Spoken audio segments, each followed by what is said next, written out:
나 돈 줘. 돈? 너 나한테 꺼간 거 있잖아. 그거 다 하니까 300만 원 정도 해. 얼른 갚아야지. 너 노트북 다 부셔놨더라.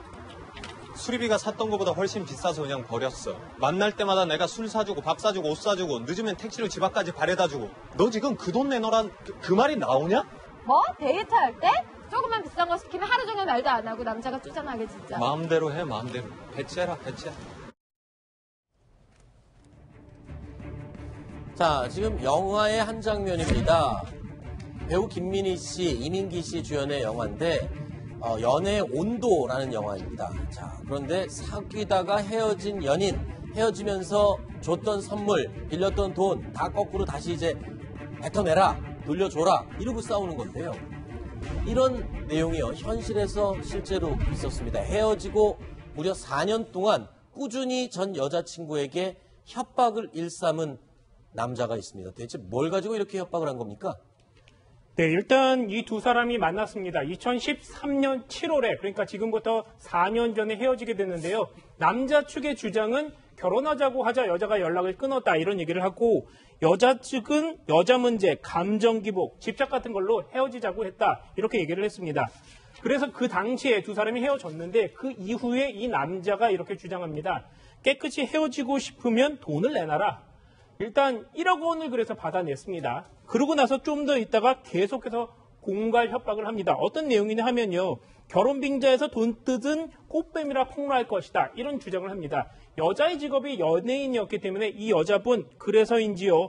또다시 6천만 원을 또 송금을 합니다. 이후에도 이 남자분은 10억 원을 더 달라고 얘기를 했고요. 그리고 그 전에 사귀던 당시에 주었던 선물들도 내달라고 합니다. 어떤 것들이 있었냐 하면 이런 것입니다. 시계, 귀금속, 그러니까 뭐 목걸이나 이런 것이 되겠죠. 가전제품, 그리고 의류, 구두 이런 것들의 57점을 돌려받았습니다.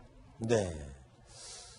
글쎄요. 지금 이 돌려받은 것들 앞부분에 1억 원을 현금을 송금받고, 그러니까 이 연예인, 여자 연예인인 점을 약점 잡아서 이거 소문을 퍼뜨리겠다. 1억 6천만 원을 받아냈고요. 그리고 또 자기가 줬던 선물들이라고 하면서 시계, 고가의 시계입니다.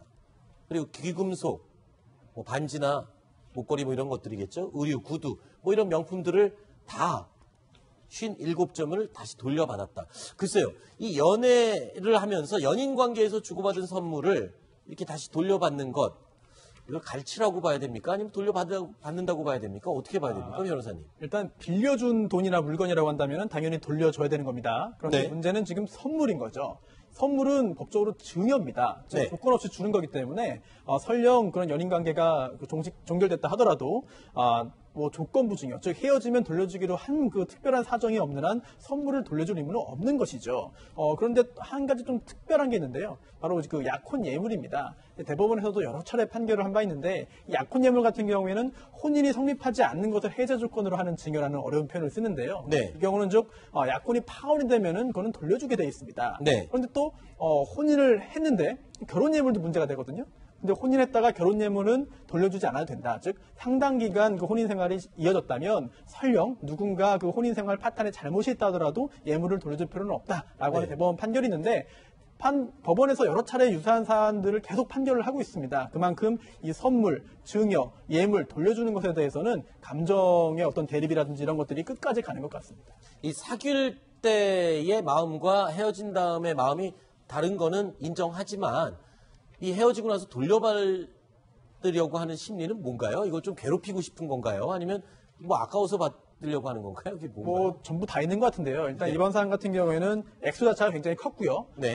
또 가해 남성 입장도 이렇습니다. 혼인을 빙자해서 내가 사실상 피해자다라는 주장을 하고 있습니다. 많은 상당히 고가의 어떤 그 물품과 금전을 줬다라고 하고 있는 것인데요. 그리고 또 하나 배신감 때문에 꼭 이렇게 돌려받겠다라고 하는 심정도 일부 있지 않을까 생각됩니다. 변호사님은 맡으신 사건 중에 좀 이렇게 황당한 거를 돌려받기를 원했던 사건이 있나요? 제가 뭐 했던 사건 중에 이제 이혼 사건인데요. 네. 그 한쪽에서 이제 아이를 키우게 됐습니다. 네. 그런데 아이를 키우지 않는 쪽에서 재산을 반씩 나누기로 했는데 집에 그 아이들이 뛰어다니면 소리 나지 않게 하는 매트가 있잖아요. 네. 근데 그 매트가 2장 있었는데 네. 아이를 키우지 않음에도 불구하고 그것도 한 장 내가 꼭 가져가야 되겠다. 네. 라고 해가지고 좀 법정에서 여러 차례 좀 소란이 있었던 적이 있습니다. 아이 키우던 매트릭스까지 반쪽은 가져가겠다 주장을 했던 그런 분들도 계시군요. 자, 헤어진 연인들의 믿기지 않는 사랑과 전쟁 이야기. 그 두 번째 이야기는요, 119에 걸려온 전화 한 통입니다. 굉장히 다급한 전화 같은데요. 함께 들어보시죠. 칼에 찔렸다고요? 너무 아파요. 얼굴을 못 봤는데 너무 아파요. 죽을 뻔. 자, 이렇게 다급해 보이는 이 119 신고 전화, 이게 자작극이었다면서요? 왜 이런 일을 벌인 겁니까? 네, 아까 화면에 보시면 비틀거리면서 바닥에 그 구릅니다. 그리고 뒹굴게 됐는데요. 그리고 매우 아프다고 하고 또 119에 신고까지 합니다. 그런데 이 사람 좀 생각으로 경찰이 좀 이렇게 조사를 해봤더니 여러 가지 정황이 맞지 않았습니다. 일단 그 찔린 부위하고 옷이 찢긴 부위가 좀 달랐거든요. 그래서 추궁을 해봤더니 이 사람이 이렇게 실토합니다. 그 자신의 여자친구가 이런 상황에 처해 있으면 동정심을 가지고 자신한테 오지 않을까. 그래서 벌인 자작극이다. 이렇게 실토를 했습니다. 네. 그 여자친구는 저기 현장에 저런 일이 있었다는 걸 알긴 아나요?